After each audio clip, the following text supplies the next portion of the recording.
Hello and welcome to Oral Narrative, the story behind the painting. Today we're going to be talking about this painting behind called Grey Painting.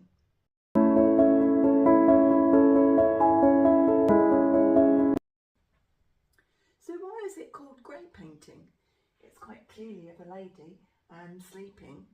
Well, it started because I didn't have a name for it at the very beginning, and as I was creating the back and the underpainting, I referred to it constantly as the Grey Painting, and it just felt as if it belonged. It just became that, and so that's why it's called Grey Painting. So how did it come about?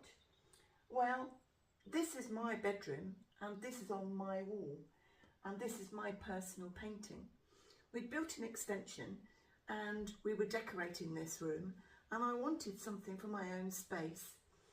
I wanted something that fitted nice and sleekly along the back of the bed.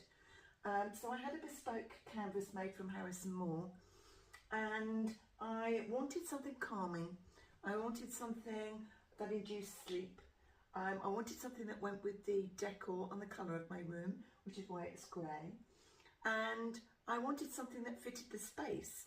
So I measured the space and created a canvas that fitted that space exactly, and yeah, it's beautiful there.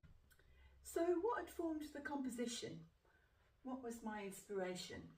Well, I'd been following Sorolla at the time and had fallen in love with his figure work and use of light and material.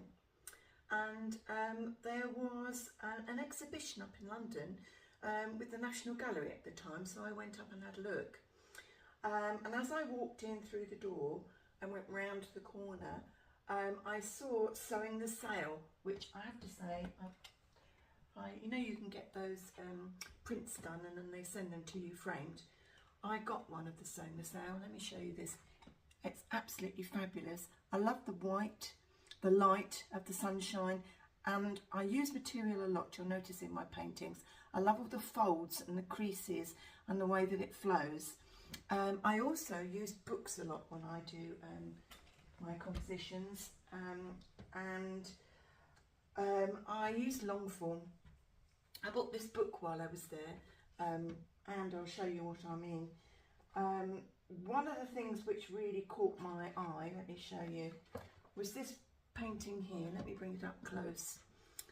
The satin sheets and all the flow again material, absolutely stunning. I loved that. So you can see what I wanted to do, what I wanted to create. I wanted to have a go at creating all these folds of material in my own particular way, with my own particular influence. So that's where this came from. And also you can see here on this particular painting, one of his wife and the little tiny baby. Isn't that gorgeous? It's got, and it's in these grey colours again, but all it is a flat bed. One would think perhaps that would be a bit boring, but somehow he gets all the nuances and the softness, and just their little heads look tucked into the top. Absolutely fabulous. The next part in the process was the photo shoot. I wanted to personalise the pose and get the anatomy correct, and that meant getting a model in. That, at this particular point, was a new thing for me. I'd never ever done a photo shoot before, so I was a bit daunted and not really sure what to expect. So I booked a young lady, and she was absolutely marvellous. She really helped me through the process, and I got some lovely shots. Before I did the shoot, I did a whole load of sketches in my sketchbook. I don't always do sketches before I start a painting. Sometimes I do, sometimes I don't. If I want to clarify my mind, I'll do that.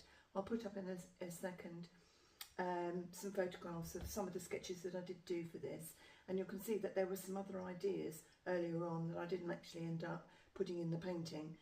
But yes, the process was very painless actually, and very rewarding, and it enabled me to keep going and do more photo shoots on other paintings. You can see I wrote notes, and in my original idea there were flowers. So at this point I then have lots and lots of photographs to work through.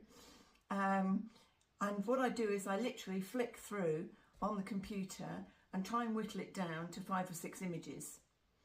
And they're usually the ones that speak to me the most.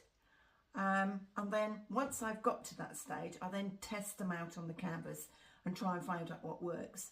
And often the image that works is not the original one that I have my heart on.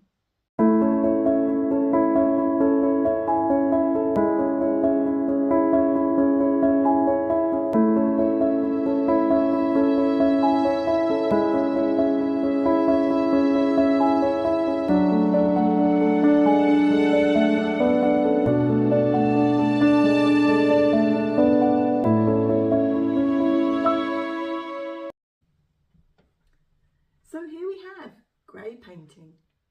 So what room would you put this in? I'd love to know your comments. If you'd like a print, please email me, contact me on my website. You can have it on all sorts of substrates, on a canvas or paper, whatever your choice is. And the next painting I should be talking about is Turmoil, and that depicts anxiety. I look forward to catching up with you on the next one, where I chat all things on narrative and enjoy your paintings. Much love.